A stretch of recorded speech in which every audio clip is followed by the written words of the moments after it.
Welcome back to Legally Whiskey. This is Jimmy. And this is Austin. Tonight we're reviewing a group pick release, Onyx and Amber 10-year bourbon, and this one's picked by Bosch Reserve Spirits. All right, let's hit the facts first so y'all don't have to pause the video. This is a 10-year-old. It's from MGP. The mash bill is 60% corn, 36% rye, 4% malted barley.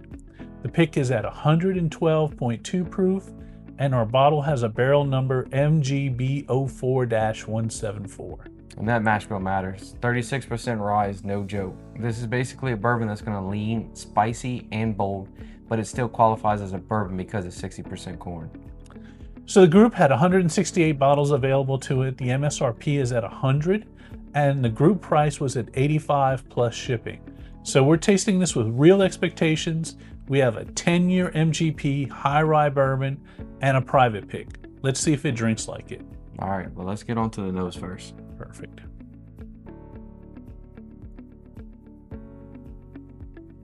Right away, I'm getting some sweetness. But it's not thin, and it smells like it has some depth.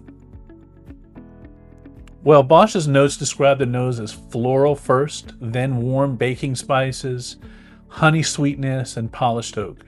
I could see that. Yeah, that's pretty much does describe it. It's not like the 13 Colony we reviewed the other day that they said all those crazy tasting notes and then not a single one we tasted or smelled.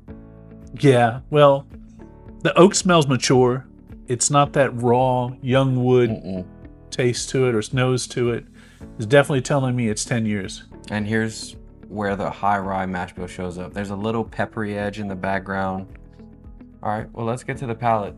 See what everybody wants to know about Let's take a sip. Cheers.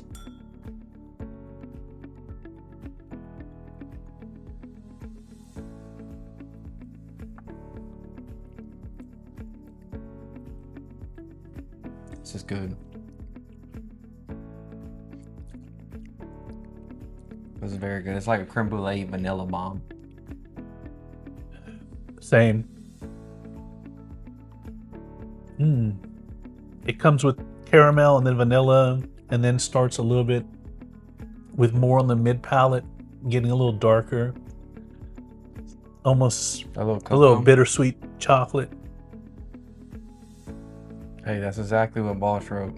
Dark chocolate, bittersweet chocolate, and even a whisper of smoke. I'm not getting campfire smoke, but I'm getting a little toasted, smoldering note.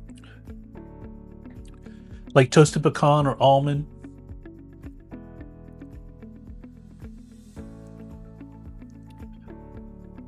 But you can definitely get that rye spice though at the back. I'm definitely getting that rye spice. You? I'm getting it on the side of my tongue, absolutely. That's what makes MGP high rye bourbon so popular, is that you get the sweetness as well as you get the peppery spice. And I think that's the reason why I lean more towards the high rye bourbons. So what about the finish? The finish?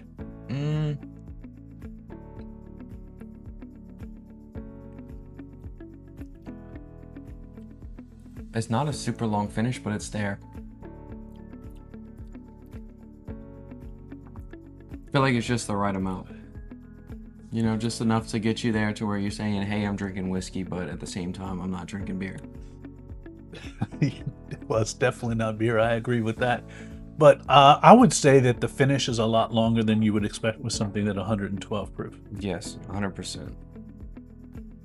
And the oak presence stays with it. And you definitely get that rye spice. So, would you say this is a good example of how bourbon should be? Yes, I would say that, yeah. For most people, especially for somebody who's just starting, this is definitely something that most people get. You get the caramels, you get the vanillas, but it's nothing that's like super crazy, and you get that rye spice on the back. But you don't get like any like fruit notes or nothing else. It's like like we said, you get that floral kind of floralish note. Then you get the heavy caramel creme brulee bomb on the palate, and then on the back you get that rye spice and a little bit of a finish. Sounds like it's a winner for you. Yeah, it definitely is a winner for me.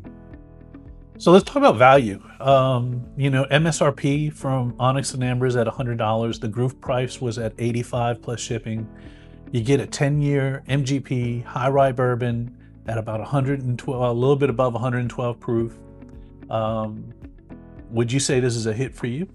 I would say it's a hit, yeah. I would definitely say it's a hit. Yeah, I'm enjoying more and more the nose right now. I'd put it probably about a 7 out of 10. Oh, wow. That's a high ranking. It's just because for honestly, for the proof point and the flavor that you get out of it, it's all there. It's not lacking something, you know? So who would you say it's for?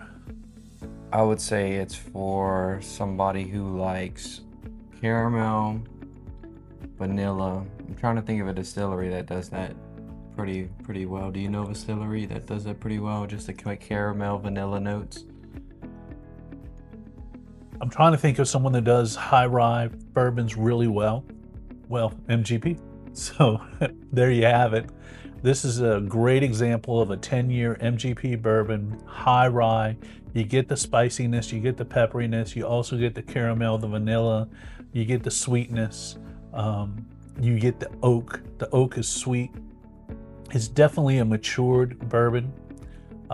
Definitely have to say that Onyx and Amber is really, really coming on their own as being an NDP that really knows how to source great barrels.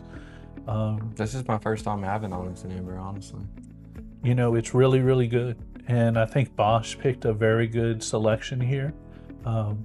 We did let it open up a little bit, and I think that improved the tremendously the bottle. So if you do get one of these and at first crack you don't enjoy it right off, definitely let it open up, and I think the flavors will that airtime will definitely make it something that's more and more enjoyable. So, is this a buy for you? I would say so, yeah. Well, it's a buy for me as well. If y'all enjoyed this review, definitely subscribe and we'll send more to you. Cheers. Legally Whiskey.